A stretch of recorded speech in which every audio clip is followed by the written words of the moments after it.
Hey guys, welcome to Neat Movie News. My name is Dean Thomas, and I'm probably a little bit late with this review, but I'm getting it up now, and that is my review for the George Clooney, Julia Roberts starring movie directed by Jodie Foster, and that is Money Monster.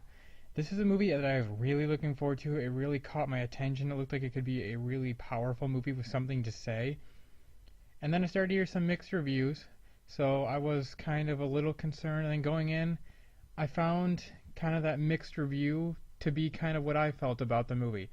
Now, the basic idea is George Clooney's kind of this big shot, big personality guy that runs a like stock trading TV show where he tells you, what he thinks you should buy and sell as far as the stock market goes.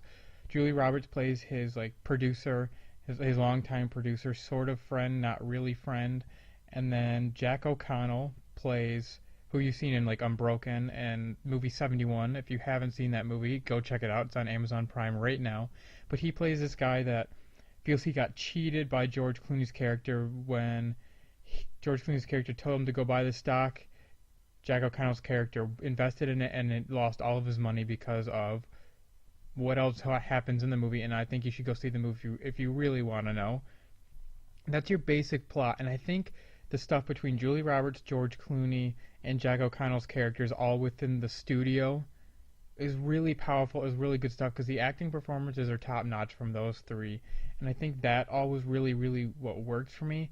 The problem was, I think, actually a little bit of the directing from Jodie Foster because she would like to cut away to these different little side characters who were trying to help put these pieces together. She'd cut away to little like news broadcasts from different stations or like a YouTube talk show or something like that. And I felt that's where the movie's pacing was thrown off, and a lot of those things are very unnecessary. And where she tried to add humor with those videos or these little news clips, and most of the humor didn't really work for me.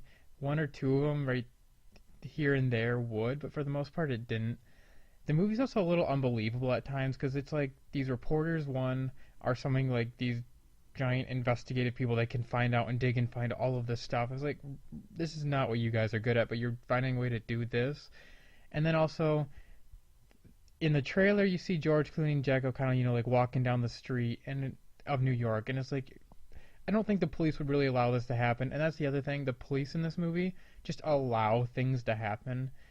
And going back to what the trailer shows you, I think the trailer shows you way too much. My concern was that it gave away almost the entire movie, and it really kind of does. If you watch the trailer, you can probably figure out just about what happens.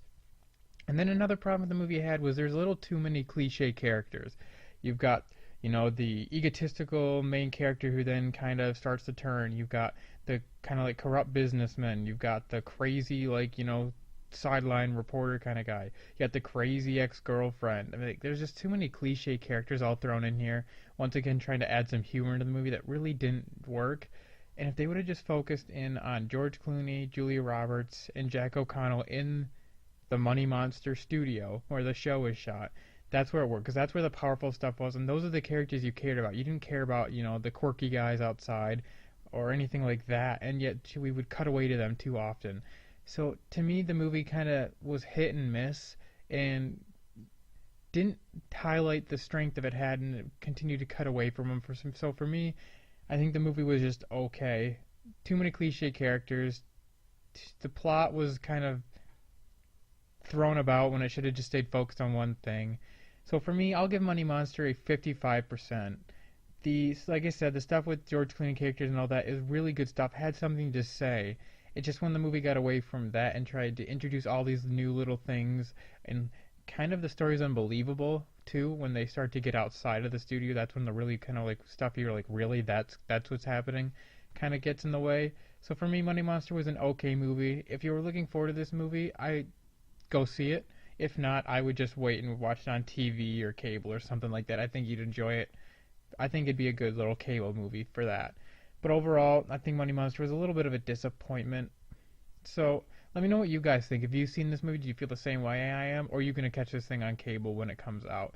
Once again, follow me on Twitter as well, at Neat Movie News, for all the latest in the world of movie news. And make sure to like and subscribe to my channel. That's always a plus, so you can get more content from me right here. Thank you guys so much for listening, and we'll see you back here next time.